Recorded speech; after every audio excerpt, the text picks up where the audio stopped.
सभी, रजत बिल्कुल सही कह रहा है।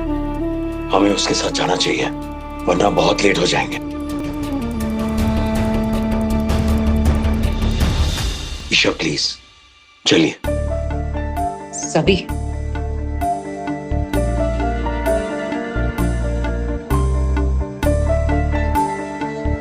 चलते हैं। आइए। चलो।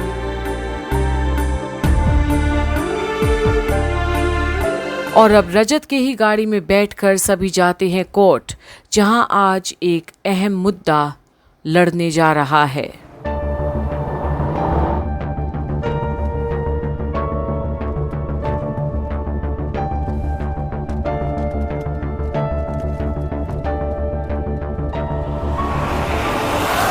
संभाल के।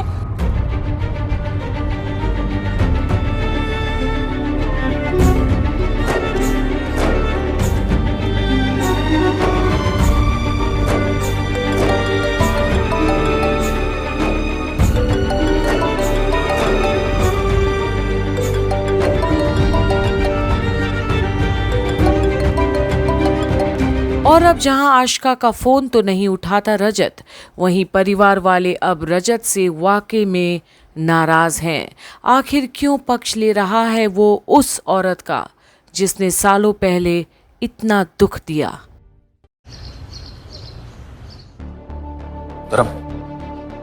आशिका कहाँ है? मीटिंग शुरू नहीं होगी। कोई नहीं अभी तक।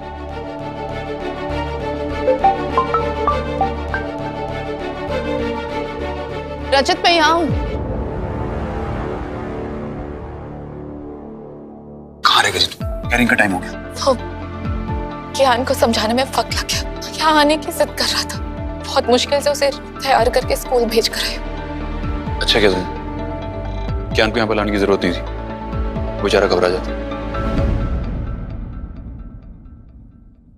रजत, मुझे बहुत डर लग रहा है।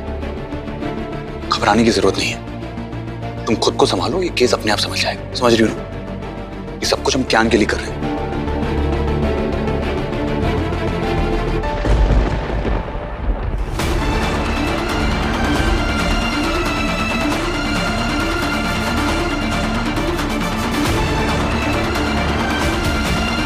और अब रजत और आशिका को इस कदर साथ देखकर हाथ में हाथ डाले हुए सभी और बाकी परिवार वालों पर क्या गुजरती है वो तो रब ही जाने। पर भाग्यश्री, हिम्मत मत हारना, मेरे तरफ देख। याद है ना पहली बार कोर्ट में आई थी, इसी आशिका को हरा के सही की कस्टडी का केस जीत लिया था तुमने। दोनों पक्षों की दलीलें और सही का डिसीजन सुनने के बाद अदालत इस नतीजे पर पहुंची है कि सही की कस्टडी सभी को देने का फैसला किया है। इस बार तुझे अपनी माँ के लिए लड़ना है। ये केस तुझे जीतना ही होगा। वादा करती हूँ मुझसे, ये केस हम ही जीतेंगे। क्या रेडी नमस्कार? रेडी? भाई सब बढ़िया? कैसे बढ़िया हो सकता है? जब तक मेरी बबूज को गाड़ी से उड़ाने वाली जेल की सलाखों के पीछे नहीं जाती ना, कुछ बढ़िया नहीं होने वाला। और अब जगताप को भी वही जवाब देती है भाग्यश्री जो उसे देना है। और अब कोर्ट की कार्रवाई का इंतजार करते हैं सब, रजत और सभी दो विपक्ष पार्टी बनकर।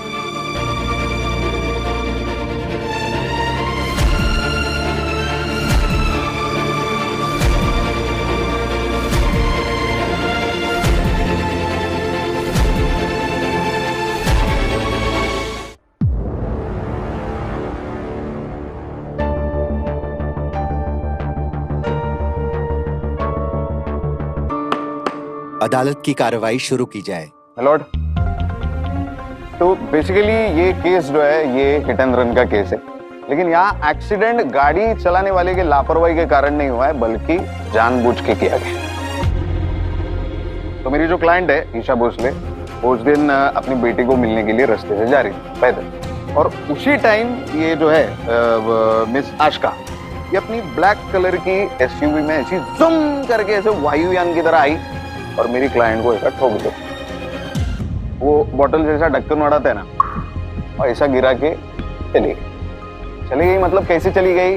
मेरी क्लाइंट को रास्ते के बीच में तड़प तड़प के मर जाने के लिए छोड़ के भाग गई। उस दिन सिर्फ एक एक्सीडेंट नहीं हुआ मिलॉर्ड, एक मर्डर भी हो गया। और अब जहां लॉयर अपना केस सामने पेश करता है बड़े ही सरल तरीके से, वहीं अब आशका रजत की बेचैनी और भी बढ़ जाती है।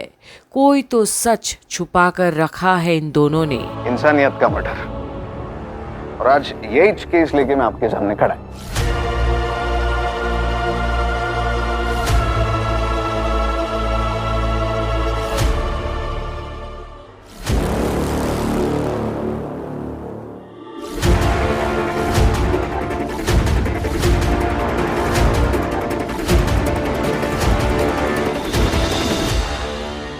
आपको क्या लगा था भाई, सबकी तरह मैं भी आपका साथ नहीं दूंगी?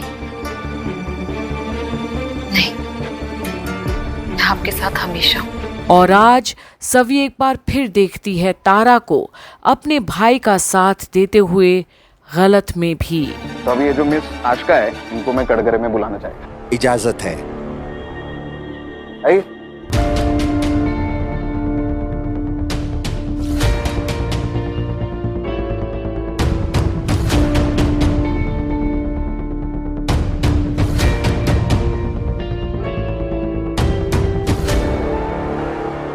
लॉर्ड, इनके सवाल पूछने से पहले मैं आपसे कुछ कहना चाहती हूँ। मिस आशिका, इस कटघरे में खड़े होकर जो बात आप कह रही हैं, यही बात आपके बयान माने जाएंगे और जो बाद में आपके खिलाफ इस्तेमाल भी किए जा सकते हैं। मैं जानती हूँ मिलॉर्ड, लेकिन मैं फिर भी बोलना चाहती हूँ। मिलॉर्ड, मैं एक सिंगल मदर हूँ। मेरे पति के साथ डिवोर्स हो चुका है, लेकिन वो फिर भी मेरे साथ खड़े हैं। आज यहाँ इस कोर्ट में मौजूद है मेरा सपोर्ट करने के लिए, और ये उन्हीं की दी हुई हिम्मत है जो मैं आज आपके सामने खड़ी हूँ।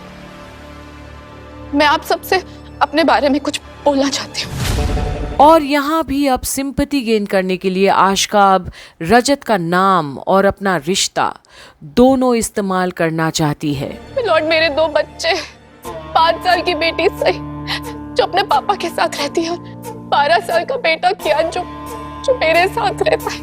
बचपन से कियान मेरे साथ रह रहा है।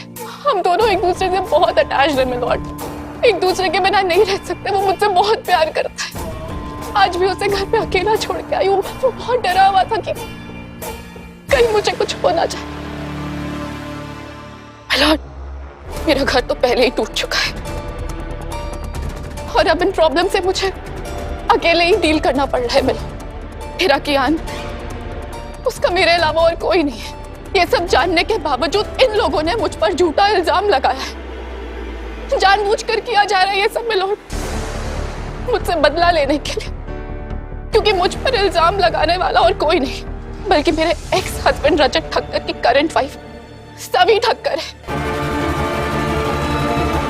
और अब आशका सीधे सीधे सभी को ही सारे जड़ का फसाद बता देती है कोर्ट में।